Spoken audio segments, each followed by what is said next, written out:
Et voilà, la chronique santé, le débat santé sur Actu Matin. En plateau, nous avons Zakiat Latouji, bonjour, bienvenue. Bonjour Christian. Herman Niamboussou qui nous a rejoint, bonjour. Bonjour Christian. Voilà, notre invité, docteur Hérodote Tokpanoundé, bonjour. Bonjour. Vous êtes médecin et ce matin, c'est sûr et certain que nous partirons d'ici et vous reverserez également au profit des téléspectateurs de Canal 3 les conseils pour vivre en parfaite santé tout au long de cette année 2022. Dites-nous d'abord, Hakime Ousseni, Herman Niamboussou, est-ce que vous avez bien démarré cette année en santé? Herman. Oui, on peut supposer qu'on a démarré la nouvelle année en bonne santé. C'est vrai que l'occasion des fêtes, c'est une occasion où on s'empiffre un peu, on prend tout ce qui passe sous la main. C'est surtout les enfants qui, la plupart du temps, sont soumis à de telles épreuves. Mais à la fin, je pense qu'on s'en sort bien parce que les parents constituent également la boussole et donc essaient de voir comment est-ce qu'il faut faire en sorte qu'à la fin, après les fêtes, les enfants puissent retrouver leur santé. Je pense que la présence sur le plateau de Dr Tokpanoundé nous donne l'occasion plus de savoir, à part dormir sous les moustiquaires imprégnés, à part se déparasiter régulièrement, à part traiter le palu aussi par moment, ce qu'il faut pour que l'année ne soit pas une année de perdu, surtout que déjà les temps sont durs. Il faudrait quand même pas qu'on prenne le peu qu'on gagne pour aller à l'hôpital tout le temps. Déjà, il y a la crise sanitaire de Covid-19 qui est là et qui dicte aussi sa loi. Et donc, il est là en plateau et je lui souhaite la bienvenue aussi. Oui, il vous dit merci. Alors, est-il important que l'on, dans ses tâches quotidiennes, dans la course pour avoir un mieux-être tout au long d'une année, que l'on pense à sa bonne santé? Hakime Ousseni. Cela va de soi.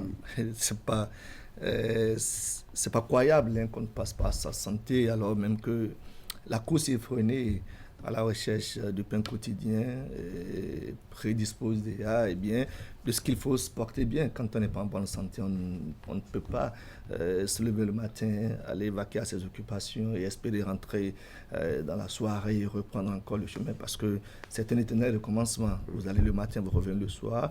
Dans l'eau de quoi, que vous soyez employé, que vous soyez employeur, que vous soyez libéral et tout ce qu'il y a autour, c'est ce que nous faisons et que nous avons commencé à faire depuis on a eu atteindre la possibilité de faire cet exercice-là. Vous allez remarquer qu'en début d'année, et c'est pour ça que la question va de soi, dans les vœux qu'on se souhaite, on met l'accent sur la santé. Tout le monde, c'est d'abord la santé. À l'arrivée, on dit quand vous êtes en bonne santé, tout le reste viendra. La prospérité, l'argent et tout ce qu'il y a autour viendra. Et donc, la santé se trouve être le moteur essentiel. Sans la santé, rien ne peut se faire. Et donc, c'est quand même normal que, qu'on élabore sur comment est-ce qu'on fait pour se porter en bonne santé. Est-ce que les souhaits seuls suffisent pour se porter en bonne santé? Est-ce que pour avoir entendu 1000 personnes, pour avoir lu 1000 messages dans mon téléphone relativement donc au vœu de nouvel an et où il a été dit, santé, est-ce que c'est suffisant pour que je me porte bien? Mais alors pas du tout. Parce qu'entre le 1er et aujourd'hui le 11 janvier, on a traîné certainement quelques bobos, quelques pépins de santé.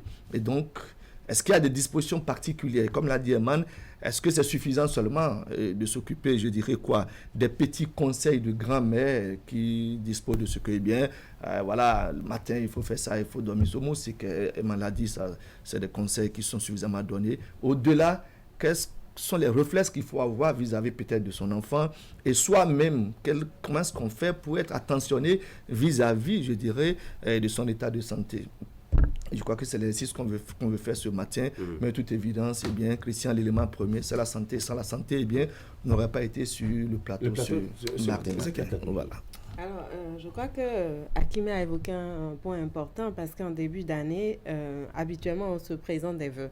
Et dans la formulation des vœux, il y a presque tout le temps l'élément santé qui revient. Et on va vous dire même santé de fer inoxydable. On va vous dire que quand vous avez la santé, vous avez santé de baobab. Dès que vous avez la santé, tout peut arriver, tout le reste suivra. Mais pour aller loin, comme on dit aussi, il faut ménager sa monture. Donc, forcément, pour se garantir une bonne santé, il y a des comportements à avoir. Mais ça nous permet également de revenir à ce qu'on ne comprend pas la santé. C'est bien de dire la santé, mais la santé veut dire quoi? Mais la santé, en se référant par exemple à la définition donnée par l'Organisation mondiale de la santé, c'est un état de bien-être complet. Donc, ça ne se résume pas seulement à l'aspect de présentation d'un signe par rapport à une maladie, mais il y a l'état psychologique, il y a l'état mental, il y a l'état moral. Je crois le docteur est là pour nous rappeler tout ça. Donc, c'est vraiment un ensemble d'éléments qui font qu'on peut dire véritablement qu'une personne est en bonne santé. Qu'est-ce que nous devons faire? Et chaque maladie qui arrive a également des signes. Comment reconnaître les signes de ces maladies-là? Quel est le comportement qu'il faut avoir face à ces signes? Quels sont les comportements d'ordre préventif qu'il faut avoir et arriver à gérer un problème de santé, ou alors face à un problème de santé, vers qui il faut aller? Je pense que c'est tout ça que nous allons essayer d'aborder ce matin avec notre invité en plateau. Alors, docteur Hérodote Topanoudé, oui, dites-nous, pardon, la santé de l'être humain, ça se résume à quoi? Non, c'est justement, n'oubliez pas que c'est la période de l'armentage, c'est compliqué, surtout quand on revient du Nord, d'avoir une voix aussi parfaite. J'ai fait un gros effort ce matin. Et des lèvres, là, je souffre. Ça fait partie aussi de la santé, ça. Allons-y. Alors, bonjour. Bonjour, monsieur les journalistes. Je profite de l'occasion qui m'est donnée ce matin de passer sur l'émission Actu Santé. Oui, Actu Matin, rubrique santé. Actu Matin, rubrique santé. Et remercier déjà Canal 3 pour ce qu'il fait, pour sensibiliser la population.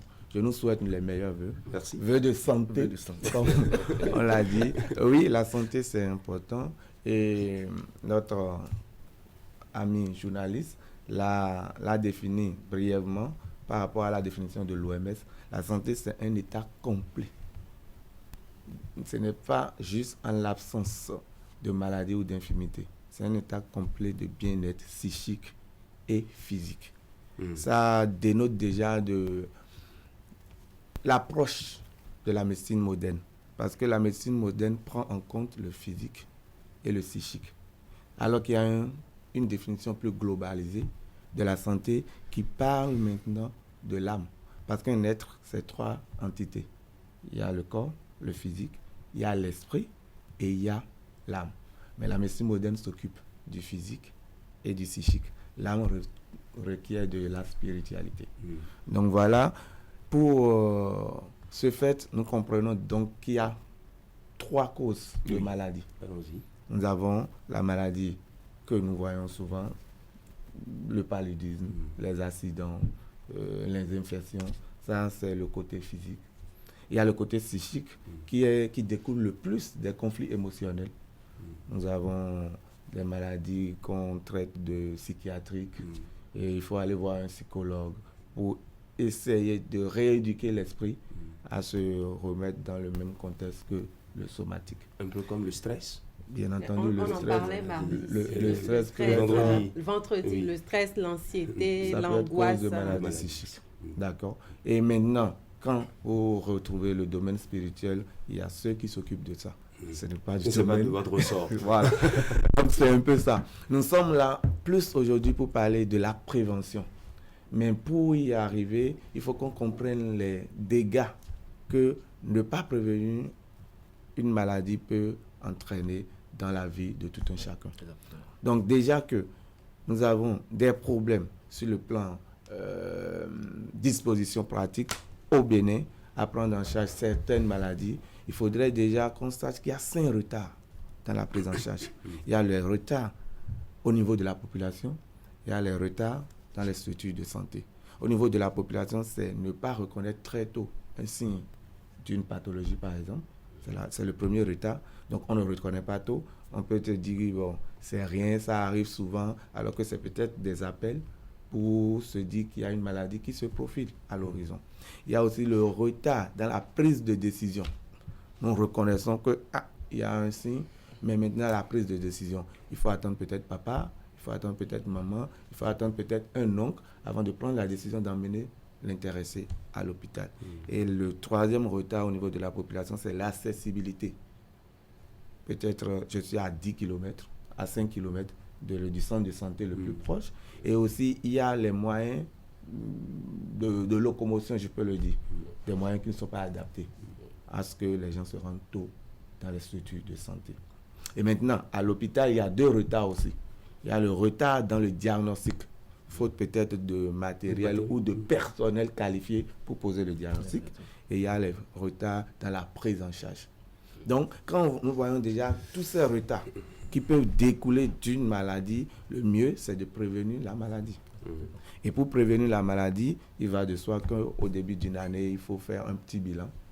Il faut reconnaître qu'il y a des gestes que nous pouvons déjà poser sans déjà aller auprès du médecin ou auprès d'une structure de santé. Nous devons savoir que les maladies cardiovasculaires sont enflammées dans nos populations et déjà savoir qu'il y a un indice qu'on appelle indice de masse corporelle que nous devons suivre. C'est le poids, c'est la taille au carré. Nous devons surveiller notre poids.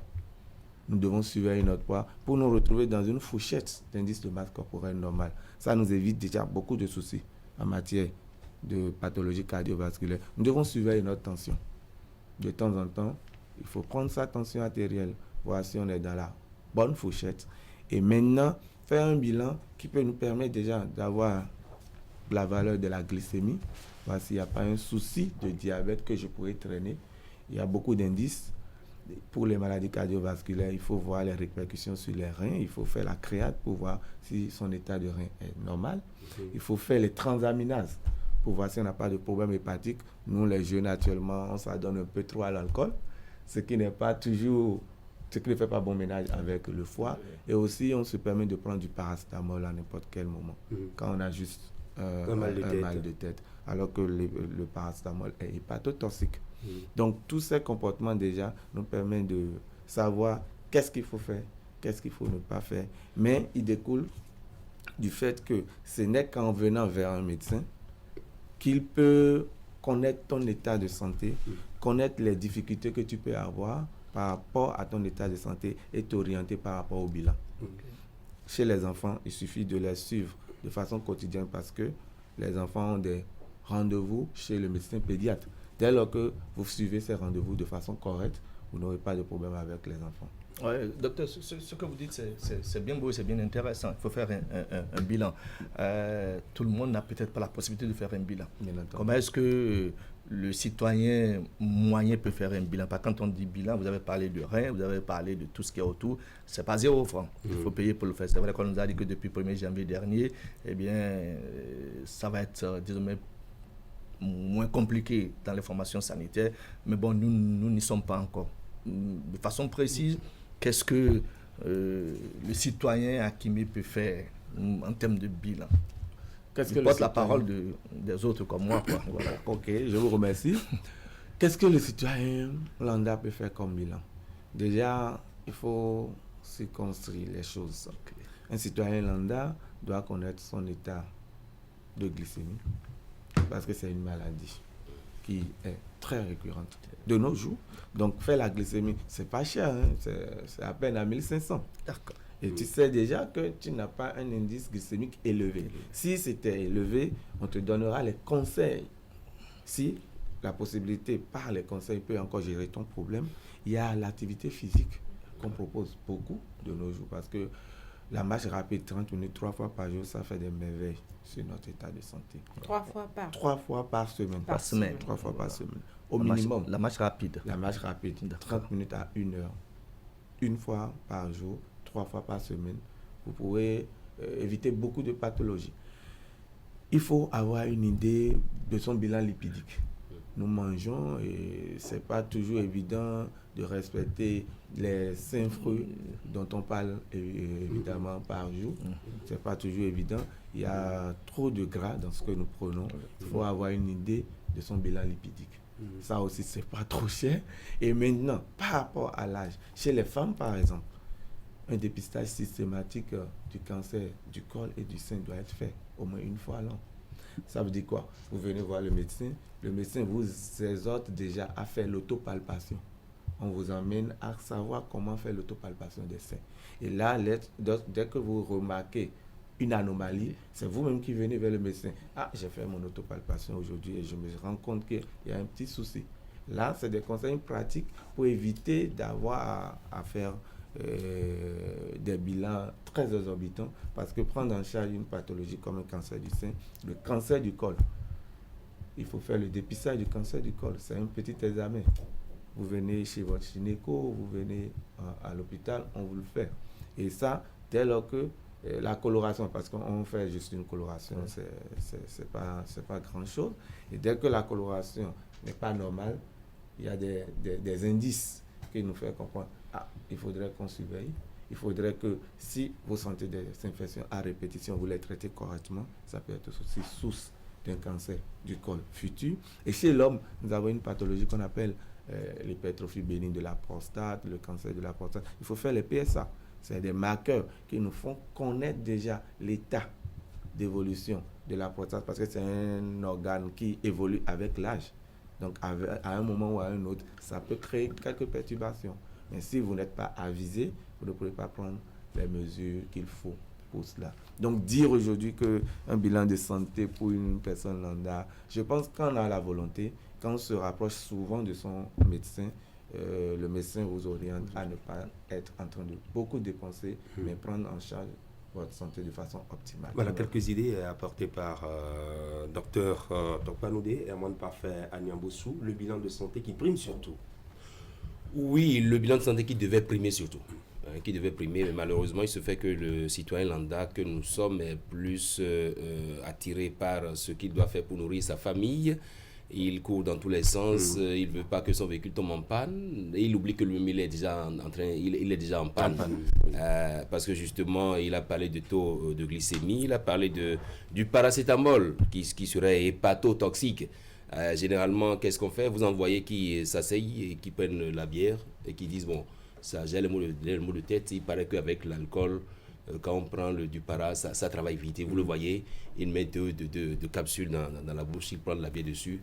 Et zut, effectivement, vous constatez qu'au bout d'un temps, il ne dit plus j'ai les maux de tête. Et il transpire. Et il transpire d'ailleurs. Et il enchaîne des bouteilles de bière à remplir le dessous de table. Donc je pense que c'est compliqué. Je pense que c'est l'occasion pour Dr Tokpanoudé de nous donner plus de conseils, de permettre à des Béninois qui sont là. Parce que quand on dit bilan de santé tout de suite, c'est une longue liste qu'on dépose, on dit CRP et ANAR. On liste tellement de choses que vous vous demandez si vous avez de votre poche des éléments pour faire ce bilan de santé là. Et donc, ceux qui aujourd'hui le font encore, c'est ceux qui ont encore des assurances et tout. Heureusement qu'on nous a annoncé au Bénin l'arche qui va démarrer bientôt. Peut-être que ça va pas être des éléments pour lesquels on pourra. Justement, est-ce que vous-même médecin, vous ne participez pas à la création de cette psychose dans l'opinion? Quand on parle de bilan de santé, on voit le coût exorbitant des analyses à faire. J'ajouterais d'ailleurs, quand on parle du bilan de santé, parfois on entend que quelqu'un a pris l'avion, il est allé très loin pour aller faire son bilan de santé. Mais en tant que docteur, c'est que bon, ça peut se faire autrement. Mais bon, est-ce que c'est parce qu'ils sont aussi trop nantis que l'envie de prendre un vol et puis aller faire un check-up ailleurs? C'est vrai, vous avez parfaitement raison. Quand on parle de bilan de santé, on s'attend à faire de lourdes dépenses. En fait, c'est pas ça. Comme je l'ai dit, le bilan de santé est déterminé par votre état physique et peut-être même psychique. Quand le médecin vous reçoit, il ne faut jamais faire un bilan de santé sans passer par un médecin. C'est le médecin qui juge des bilans à faire pour vous aider à alléger la tâche et aussi pour prendre des bilans qui peuvent vraiment être profitables pour votre personne. Du coup, par rapport à vos moyens, ça peut même être ajusté. Mais le point est qu'il faut le faire. Il faut faire ce bilan. Que ça soit un bilan exhaustif ou non, il faut le faire parce que ça peut déjà ouvrir des portes sur beaucoup d'autres pathologies à venir. Mais comme l'a dit monsieur le journaliste, je pense qu'il faut plus avoir des comportements qui nous amènent à avoir la bonne santé. La plupart du temps, c'est trois choses. C'est trois choses. Nous allons remarquer que la sédentarité de nos jours est légion. Nous allons au boulot, nous restons assis dans un bureau, nous revenons à la maison en voiture, donc assis dans le véhicule, ou même si c'est à moto, on est toujours assis. Nous revenons à la maison, la télé, Canal 3, tout ce qu'on a raté en journée, on veut reprendre pour voir si on est à la page en matière d'actualité. Ça fait qu'on ne bouge pas beaucoup. Première des choses, donc il faut beaucoup marcher. D'où minimum 3 marches rapides par semaine. Si tu peux le faire tous les jours, c'est encore plus intéressant. Tous les matins avant d'aller au boulot, je me réveille un peu plus tôt, je fais 30 minutes de marche et après je m'apprête pour le boulot. La deuxième chose, c'est l'alimentation. C'est capital. On mange mal. On mange mal, mais ce n'est pas de notre faute, c'est notre environnement culinaire qui nous impose ces repas. Donc, qu'est-ce qu'il faut faire? Déjà, il faut beaucoup s'hydrater, boire donc beaucoup d'eau, et ceci déjà le matin au réveil. Ça nous permet d'éliminer les toxines accumulées la veille. Donc, manger plus de fruits et légumes, comme on l'a dit, c'est compliqué, mais il faut essayer de le faire. Les fruits se prennent avant le repas. Voilà quelque chose qu'on n'a pas l'habitude. Voilà, je vais nous expliquer un peu pourquoi il faut prendre les fruits avant le repas. Ce que nous mangeons habituellement, c'est la pâte, le riz, avec beaucoup de viande, de poisson. Ou du amiwa. Voilà, l'organisme ne fait pas la part des choses. Dès lors que quelque chose se retrouve dans l'estomac, l'organisme se charge de digérer cela. Nos repas habituels prennent du temps à être digérés. 24 heures, voire même 72 heures pour digérer un repas. Les fruits sont très digestes. En 15 minutes, 30 minutes, les fruits sont déjà digérés. Mais dès lors que vous mangez déjà vos repas bien copieux, avant d'ajouter le fruit, l'organisme laisse le fruit, digère d'abord ce qu'il a sous la main avant de s'attaquer aux fruits. Les fruits qui très vite peuvent se digérer se laissent en attente et se transforment en sucre. Les fruits vont se transformer en sucre. Et la glycémie sera élevée. Les facteurs de risque cardiovasculaire vont s'alourdir et beaucoup de maladies seront traînées après. Donc, boire beaucoup d'eau, manger sain dans la mesure du possible, prendre beaucoup de fruits, mais faire l'effort de prendre les fruits avant les repas. Et faites dans la présentation de votre... je sais pas... Le fruit se retrouve à l'extrême. Le fruit ailleurs. Ce qui n'est pas intéressant. Et c'est partout où vous passez. Oui, vous allez dans les réunions, dans les séminaires, vous finissez de manger. Même dans les hôtels, c'est pareil. On vous envoie maintenant, vous avez fini de vous empiffrer. C'est ça. Et après qu'on vous envoie... C'est un changement de comportement qu'il faut opérer. Wow. Et je pense qu'après ça, on irait beaucoup mieux. Donc, c'est les deux premières causes. La troisième cause, c'est notre environnement, les ondes électromagnétiques. On est tout le temps connecté, du matin jusqu'au soir. On est devant la télé, on est dans la climatisation. On a le téléphone en poche et tout ce qui est autour. Il faut éviter, dans la mesure du possible, d'utiliser ces gadgets.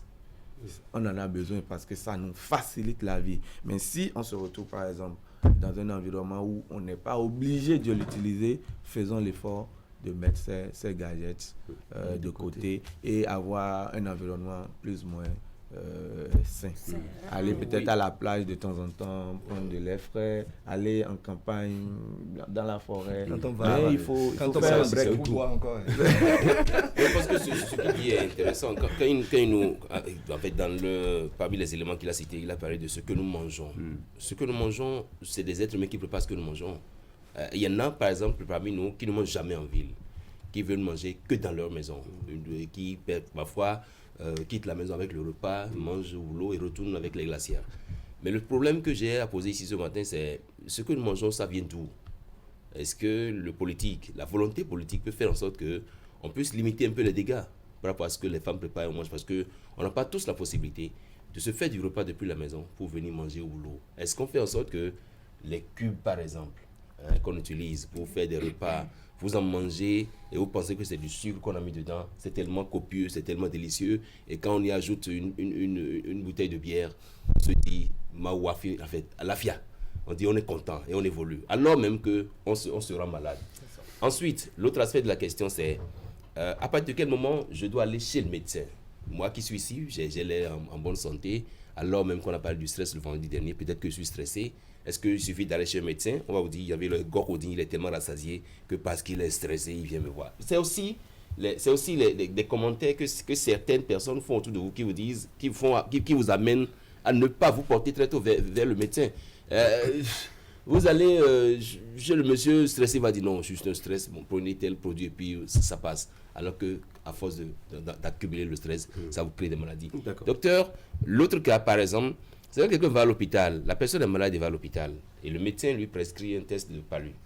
Alors que les tests recommandent que, je ne sais pas si vous allez me confirmer, qu'il faut en même temps aller à un truc de CRP et tout. Mais le médecin qui est là, il a juste prescrit un test de palu, comment vous appelez, goutte épaisse. Le TDR, voilà, le test de diagnostic rapide. Je ne sais pas trop comment vous moi je ne suis pas médecin.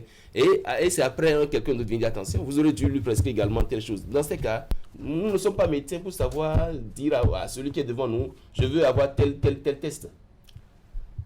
Ça va, je comprends ce que vous dites. Déjà, vous êtes venu à l'hôpital, oui. Le médecin vous consulte et se dit que vous êtes en train de faire un palu. De nos jours, on ne traite plus le palu sans avoir posé le diagnostic. Et le diagnostic passe par soit le TDR positif, comme vous venez de le dire, ou la goutte épaisse positive. Nous sommes d'accord. Donc, dès lors que le TDR est positif ou la goutte épaisse positive, on peut vous faire un traitement du palu. Mais si le médecin, dans sa consultation, se rend compte qu'il y a peut-être un syndrome infectieux autre que le paludisme, on peut vous demander la NFS et la CRP. Parce que ça, c'est plus à la recherche d'une infection que d'un palu. Donc tout dépend de l'aspect et de la présence des signes que remarque le médecin. Donc dire que systématiquement on aurait dû faire la CRP ou la NFS, non. Ce n'est pas systématique. Tout dépend de ce que le médecin voit dans sa consultation et ce qu'il veut traiter. Mais dès lors que nous sommes convaincus qu'on ne peut pas traiter le palu sans avoir posé le diagnostic, à coup sûr, il va vous demander la goutte épaisse. S'il y a une fièvre, s'il y a des céphalées, s'il y a des signes en faveur du paludisme. Oui, l'autre question que j'ai posée, on prend du riz très chaud. Et après, on prend une bonne bière bien glacée et on se dit... Bon, c'est une mauvaise alimentation. C'est une mauvaise alimentation. C'est une mauvaise alimentation. Je ne le sais pas. C'est d'ailleurs pour ça qu'il est sur le plateau. Vous prenez un bon thé sur le plateau et après vous demandez de l'eau glacée. Oui, c'est ça. Ah oui. C'est une très mauvaise alimentation. Une bonne bière bien fraîche. Encore qu'il faut éviter les boissons glacées aussi. Ça, c'est un comportement important à intégrer. Ça dépend de la boisson. Non, je crois que tout ce qui est glacé, ce n'est pas bon pour la santé. Même l'eau que vous buvez, c'est toujours mieux de boire. Oui, c'est vrai. Mieux vaut prendre des boissons, même les boissons de la Sobebra, si je peux m'exprimer dans cette thème, chaudes que glacées. Pourquoi? Parce que le glacé, une fois à l'intérieur, l'organisme doit faire un effort pour remettre ça à la température du corps. On appelle ça l'homéostasie. Du coup, plus vous buvez glacé, plus vous demandez d'effort à votre organisme pour régulariser la température avant que ça ne puisse être éliminé ou nourrir les cellules de notre corps. Donc vous comprenez que le vœu qu'on se souhaite au début de chaque année et qui est vraiment généralisé puisse être réalisé, parce qu'on dit vœu de santé, il ne s'agit pas seulement de dire vœu de santé, mais il faut accompagner ça d'un certain nombre de comportements et chacun reste maintenant responsable de sa bonne santé. Peut-être pour finir un élément, les causes des différentes maladies, parce qu'aujourd'hui, il y en a plusieurs. Et peut-être qu'en travaillant sur ces causes-là, ça pourrait nous aider aussi sur le côté préventif de la chose. Okay, je pense... et pour faire complet, docteur, vous voyez, le dimanche, ils sont en train de jouer au football et à côté, il y a une glacière. Juste après le football, il faut qu'on s'asseye pour se désaltérer. C'est la troisième mi-temps. Ok, donc je pense qu'on avait déjà brièvement abordé les causes de la maladie. Les causes, c'est de trois ordres. Il y a les causes qui attaquent le physique, les causes qui attaquent le psychique et les causes qui attaquent le spirituel, l'âme, si je peux m'exprimer en ce terme. Le physique, c'est toutes les maladies que nous connaissons déjà. Et pour ça, ce qu'on vient de dire, les comportements qu'on vient de donner, si on les met en pratique et on fait quand même un suivi plus ou moins régulier de notre état de santé, on pourra les éviter. Déjà qu'on sait que ce n'est pas toujours évident, mais il faut faire un effort dans ce sens. Les causes psychiques, c'est les conflits émotionnels. C'est les conflits émotionnels, le stress. Être tout le temps en train de penser à comment je fais pour réussir ci, pour réussir ça. Et ça fait qu'on est constamment stressé.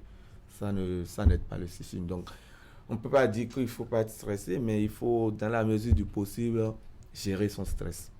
Et finalement, il y a les causes spirituelles qui sont d'autres ordres qu'il faut aussi gérer. C'est pourquoi on dit qu'un homme doit avoir référence à un être suprême. Ouais. Il y a toujours ce mental-là que nous devons avoir pour canaliser notre âme, pour canaliser ce côté spirituel, que les gens sont quand même assez outillés pour aider les uns et les autres à le faire.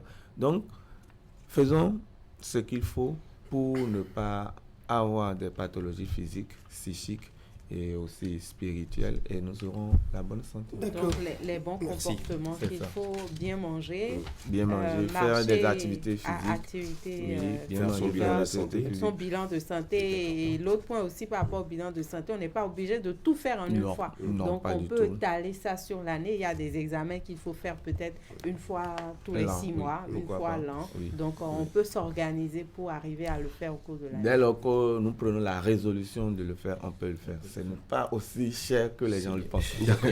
Merci beaucoup. On viendra à votre cabinet pour tout ça.